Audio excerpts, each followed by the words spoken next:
In this video, we're gonna be learning about cold outreach, all things cold outreach. It doesn't matter if you're a beginner or you're advanced, you're definitely going to learn something in this video. So we're gonna start with the basics here, and we need an avatar. So let's imagine you're a web developer, and then you can imagine, from your own perspective, you can, work this out. So if you're a web developer, first things first, where are my clients? Who needs my services? In the instance of a web developer, you really have people that, for example, don't have a website at all, or people that have something wrong with their website where you can improve it. And as you could imagine, when you're doing cold outreach, which could be, sending DMs, you could be doing cold calls, emails, sending text messages, so on and so forth, you're gonna be telling them, basically, here's what I noticed, here's what's wrong with your website, or that they simply don't have a website. And you're gonna be in a need of persuasion in some sort of way. So one way or another, you're gonna be identifying some sort of problem, and first step, like very, very important first step, where are these people? Like, where is this data? You're not gonna be able to do any cold outreach unless you've determined that first. So in the instance of a web developer, there are Google business profiles where you can look at the website that's attached to their profile. Or in some cases, even better, maybe there's no website at all. Or maybe your audience is on social media where you're able to use third-party tools to be able to scrape that data, where you're looking for certain keywords in their bio that will flag them. Nonetheless, find that. And then you wanna identify that problem that you're able to address. So ultimately, in the instance of a web developer, now you either have, there's no website at all on their profile, or there's something wrong in that website. The most simple terms, and what I would recommend, is that you would be placing a cold call out to that business, and here's how it would go. You would be basically saying, here's what I found that is wrong with your website, here's what I would do to fix it, here's results that you could expect from it. One way or another, that's how your calls are going to go. And it's purely a volumes game.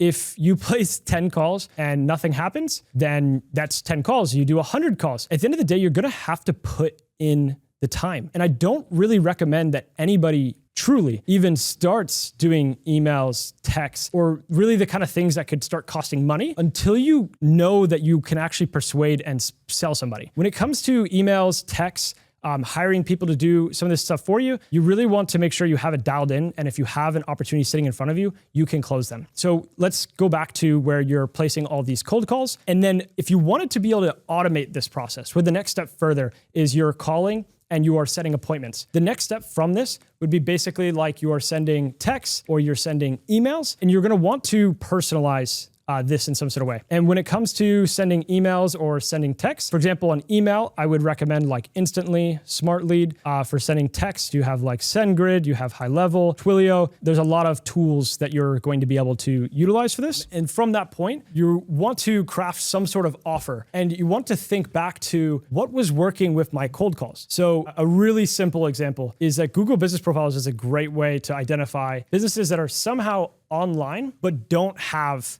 a website, because they have that Google business profile, but they don't have that website there. So what you're able to do is you're able to basically, get that contact information. You can use tools like Instant Data Scraper, which is a free tool to be able to, pull all the phone numbers off of a site. And then from that point, you're able to then send them a message or an offer in some case. And when it comes to your offer that you're working with, you're going to want to craft an offer that is very similar to your cold calls. So you're starting with your cold call and you're making that initial pitch. Find what's working, and you basically want to turn that into an offer. You also want to think from the perspective of the person that's receiving it.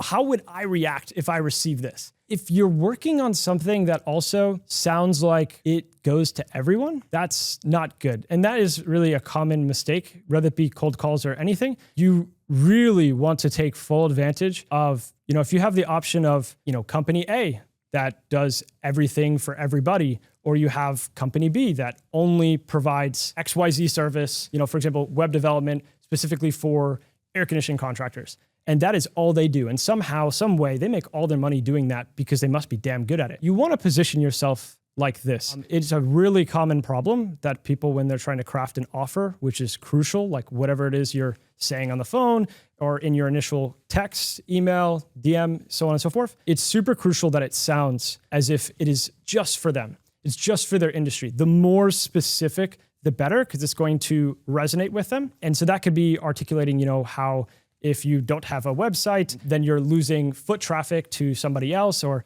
that you have decades of experience building websites or whatever it may be. And with that, you want to be, okay, here's why you should work with me. And additionally, you need some sort of quantifiable result. So once you've grabbed their attention and, okay, so you've identified some sort of problem, you've identified here's in some way or another why you should work with me. Okay, that all makes sense, but like they still don't have a website for some reason. They don't really even, like if I need a website, okay, I'll hit you up because you seem like the best. But now you need to get across the results point. Why should somebody, get a website? Of course, you're going to be pitching ROI. Everything I talk about is B2B. If you want to know how to do outreach to consumers, really not the thing for this. For B2B, there's really only two options. You can either help somebody save money or you can help somebody make money. That's it. And I will say, if you're helping somebody make money, it's going to always result in better results than somebody for saving money because it's a direct ROI. If you're able to properly articulate how you can make somebody $5,000 from a service that costs $1,000, and they think the likelihood of that happening is extremely high, they're going to pay you that. And if they don't, then you might be in a situation where you're better off providing your work completely for free until you have enough evidence or proof that your service can generate a result. So with this being said, you're going to need some sort of statement that hooks them where they're not hanging up immediately, or they actually continue reading, because if you send a text, they can read that first sentence, you have the subject line. You're going to need some sort of hook and you want to be right to the point. And then you need some sort of statement of credibility, like why you. And then you're going to need some sort of quantifiable result, like super crucial to articulate, what kind of results. For example, in the instance of TaskBlink, the company for cold outreach that I run, we guarantee a minimum of 3 new client meetings within your first month.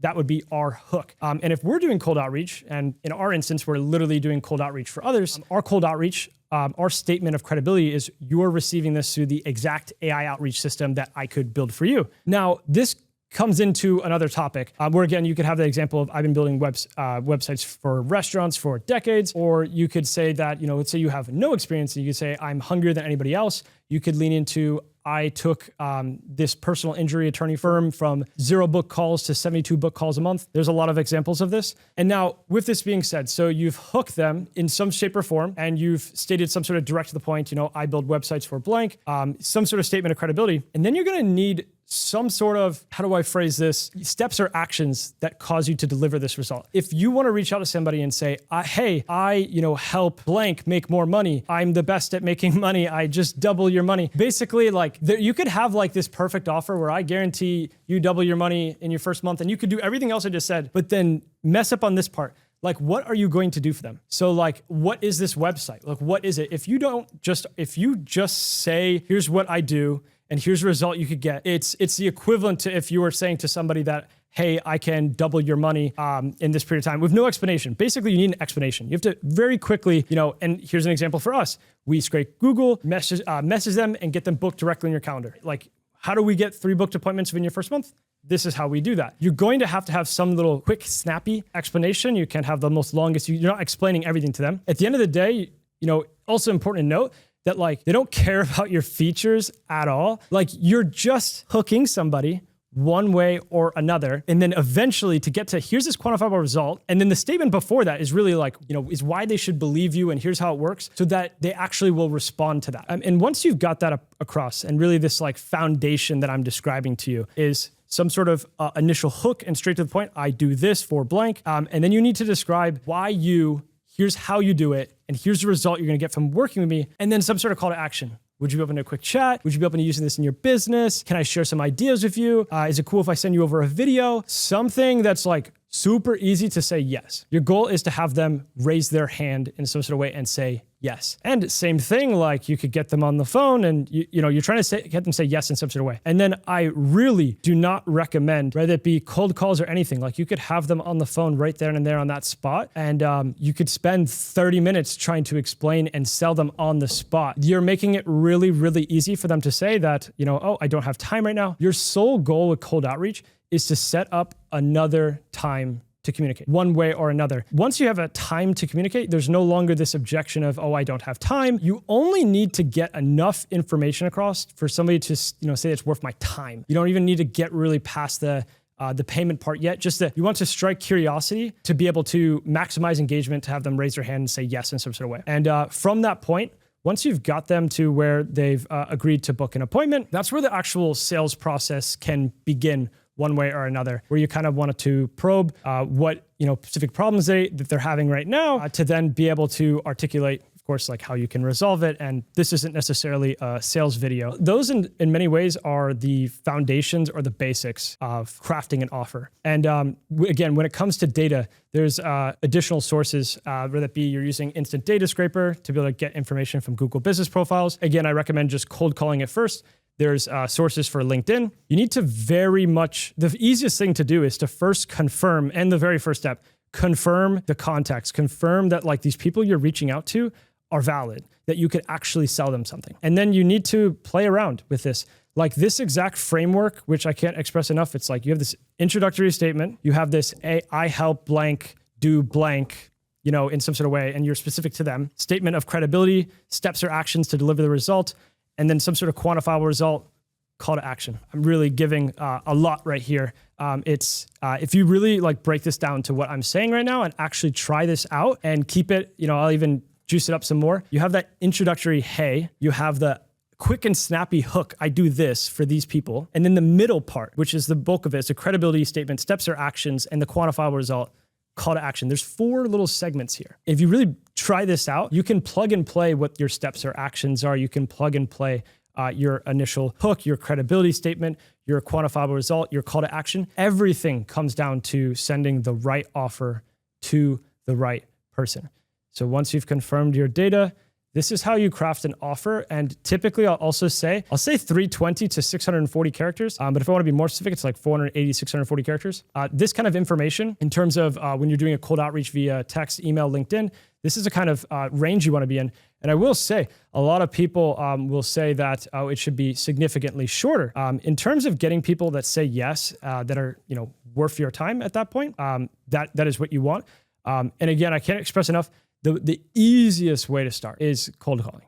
You shouldn't do like most of what I even just said or attempt to, really you shouldn't even try to send texts manually or send emails manually or any of that until you're able to convert somebody from a cold call. Like, let's say you dial in this thing perfectly, with, whether it be DMs, email, texting, etc., and you can't sell anybody, it's completely pointless. Cold calling is, you're basically starting from this point where you're going to be creating the offer via just normal communication. You're going to find out, I can give you these, okay, this is the structure, the format, but you're going to find out with the greatest line of feedback with these people when you're speaking to them on the phone, what these objections are. What are the I'm not willing to talk to you a second further because of this, unless you cross this objection.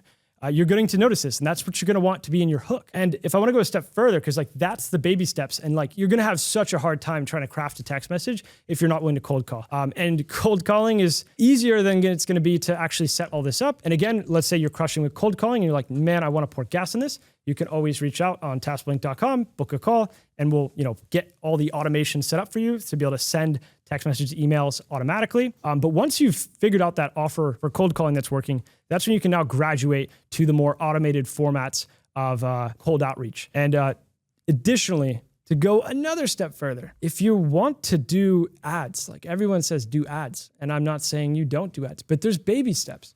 You don't just I have this idea and spend a ton of money on ads. Unless you extremely know what you understand exactly what you're doing in every aspect and you've done it before 10 times over, whatever. For the most part, you start with cold calls. Cold calls is going to help you to be able to craft your offer. And guess what? Once you find out at scale, when you're sending a ton of messages, find out what is resonating with the audience. That's when you could take, okay, this is what people are resonating with. Here's what people raise their hand and say yes for. And what do you think you're going to want to do once you start running ads? Same exact thing. You're going to take that same offer that's resonating with your audience, that gets them to raise their hand, to take action, and bada bing, bada boom, you could start with that. If you're every time you ran ads or done all this stuff, it's not working, your offer is not dialed in. You need to really think when you're speaking to people, what they want to hear, what moves the needle. What is the minimum result where somebody, after paying you for your service, is actually happy that they paid you? What is that minimum result? That is the starting point. Your offer really needs to cover that. You need to cover that. I guarantee you this, right? And this is hard for some people, but you need to really guarantee that people are going to get the minimum result that they're expecting that's worth paying you. And then your objection is going to be about proof that you're actually gonna do that, proof that you're not just scamming them. It's a lot easier to say that you're not a scammer. Like a lot of people know you're gonna, for example, make a website for them, but is this website gonna do anything for me? And if you guarantee it, that's helpful. Along with, as you are building these results, you should be, sharing them in a format like on a website so people can view this. So it's a little bit at least more believable. Because again, you still can't just say I double your money and make a bunch of money. Like it does not work like you do. It does need to sound believable. But once you got across that, you really do need to guarantee it. And this is the part where people really mess up on. Like, well, oh, I can't guarantee that. Let's say it's like you do SEO. I can't guarantee first page rank on Google. Well, they're not going to pay you. Like, what do you think they're paying you for? To rank higher?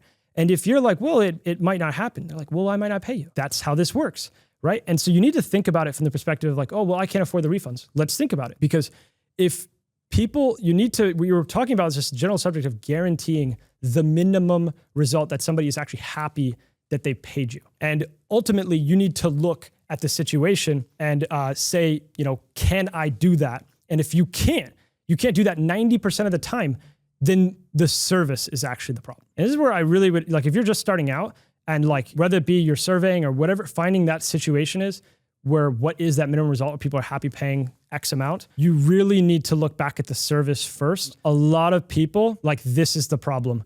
Because if you look around in your space, that offer that you're saying, oh, I can't do that, I can't guarantee that, is also the same reason that your clients aren't paying you. And if you look around in your industry, you'll find that people are doing some pretty crazy offers. And you should really like look into, for example, how that they're fulfilling that. Where again, it comes back to like where I find that when you're crafting this offer, you can be constricted by your own service, where you might have to look back at your own service.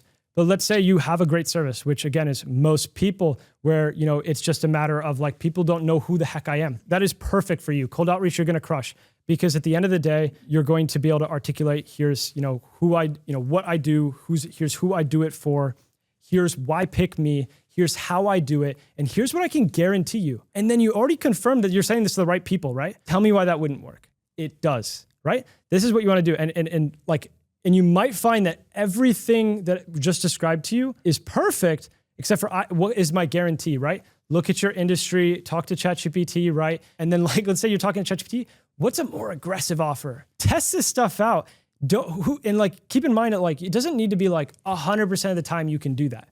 Shit happens. But if 90% of the time you can get the minimum result that makes somebody happy that they paid you, and let's say 10% of the time you have to issue a refund, but let's say doing that guarantee can be the difference of literally making nothing or 3x what you're making now. And in that instance, when you look then at the cost of that 10%, for example, that you may be refunding, now that's a cost of doing business. That's a cost of your advertising in that instance. And that really needs to resonate people, because it's not about never issuing a refund ever. And that's what the guarantee is about. The guarantee is about maximizing the calls. If you can get double the calls by saying that, and you now have to issue 10%, but you're making double, just do the math, right? That is how this works. And people will be a lot more quick and happy to pay you. And if you're having problems with conversion, like this is going to help too. Not just in getting people to actually respond, but to actually pay you as well. And I would call this a little crash course in terms of cold outreach, the bare bones basics.